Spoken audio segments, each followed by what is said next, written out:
The dilemma of medical tourism was one of the healthcare challenges the nation had to contend with in 2015, despite the fact that government had ordered public office holders to desist from seeking healthcare abroad with public funds. Most of our people go to India and go to Western countries where facilities are good.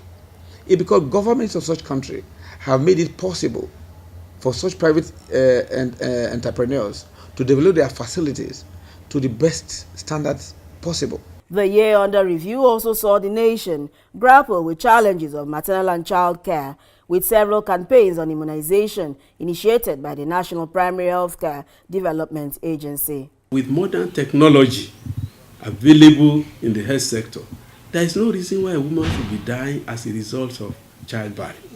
Because in the first instance, the woman is pregnant for 9 months, during which all arrangements will have been made for safe delivery. So if any woman is still dying as a result of childbirth, something is still wrong with the health system.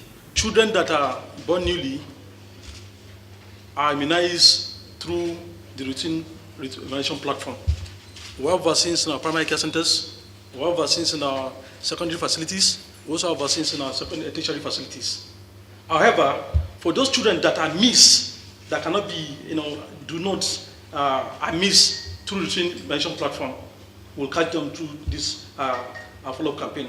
With the interruption of polio, Nigeria reached a milestone originally thought to be unattainable. But that intermission signaled another phase in the fight against polio and the need for more effective strategies and government commitment. We know Pakistan and Afghanistan still have wild polio virus, so virus can travel long distances and it can come back to Nigeria, which means Nigeria needs to maintain its momentum, its commitment, both political commitment and financial commitment. It's not yet over.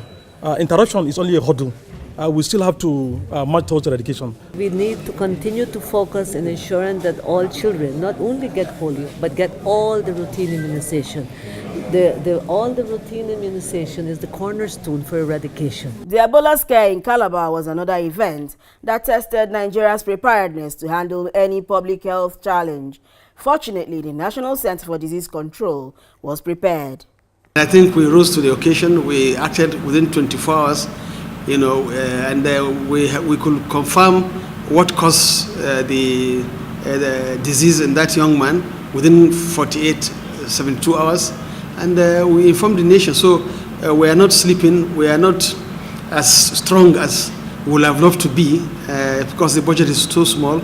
But nevertheless, all our laboratories and the young men you are seeing here are heroes. The young man was actually admitted with bleeding, diarrhea, vomiting, skin rashes, and mouth lesions.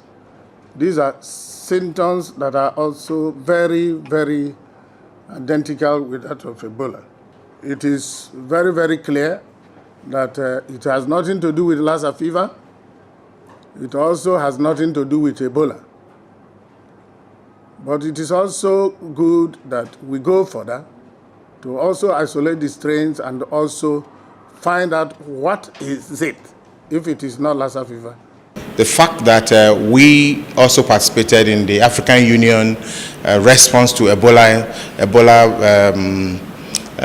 outbreak in West Africa means that Nigeria came back home with a lot of capacity.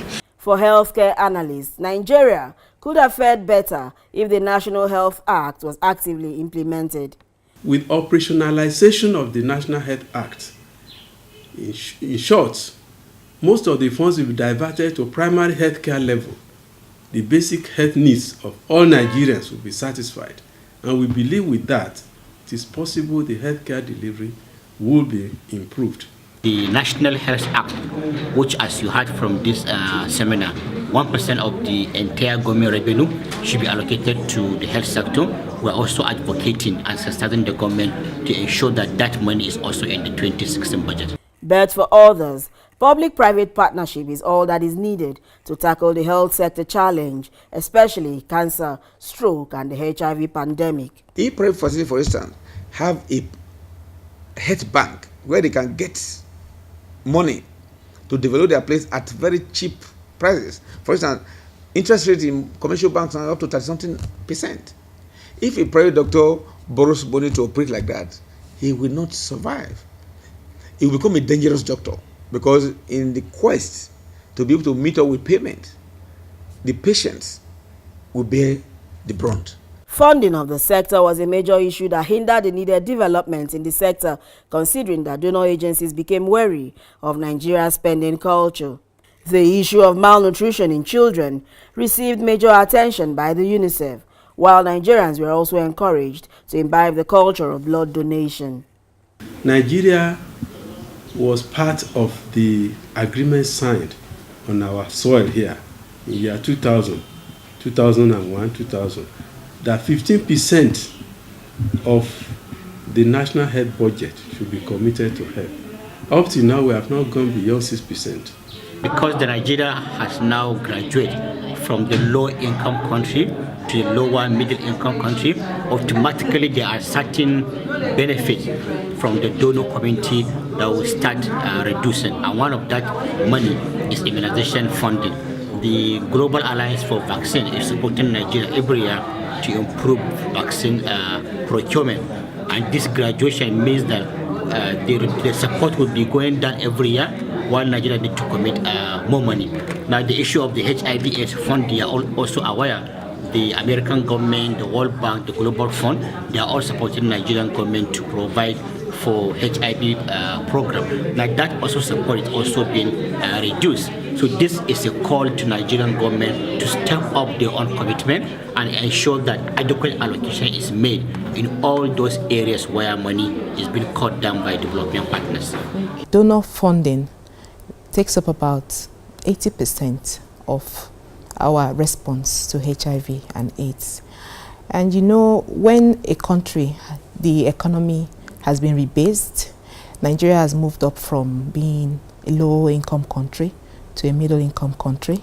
So it means that more is expected of us. The year 2015 was devoid of the massive industrial action that crippled the health sector in 2014. In its place was a mild agitation by members of the Joint Sector Union over unpaid arrears. Fortunately, again, the federal government handled the matter promptly.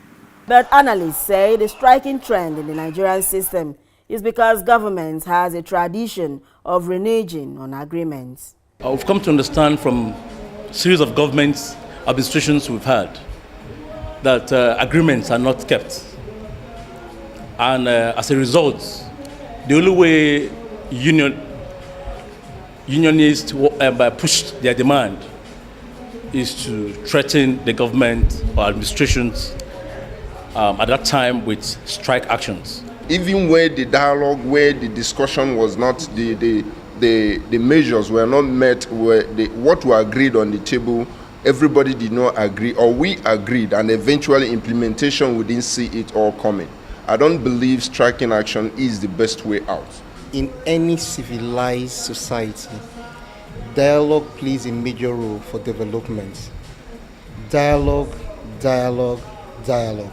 Some remarkable events of the year under review include the World Autism Day, the World AIDS Day, the International Day of the Disabled, and a host of others. In Nigeria, more people have strokes than HIV, tuberculosis, and malaria put together. So, in effect, we should be doing something about it in this country. The World Health Organization every year does an assessment of how countries perform in stroke care, and Nigeria is rock bottom. Our poor diagnostic capacities and of course management capacity, we have not been able to diagnose as many cases of cancers as are actually in existence in our societies. It happens, at times you meet people even for the first time, the first thing they look at you, oh, she's a wheelchair user. The first thing is they place lower value on you as a person, because they believe that, well, a person in wheelchair, who can she be?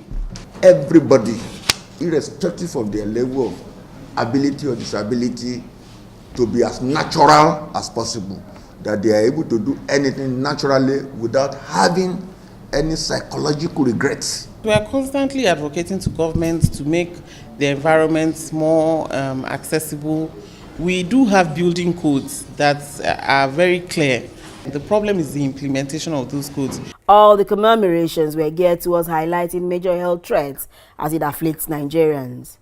For now, Nigeria may not be the medical haven many expect it to be as the giant of Africa, but health watchers agree that 2015 was a success for the health sector, despite the challenges of poor funding.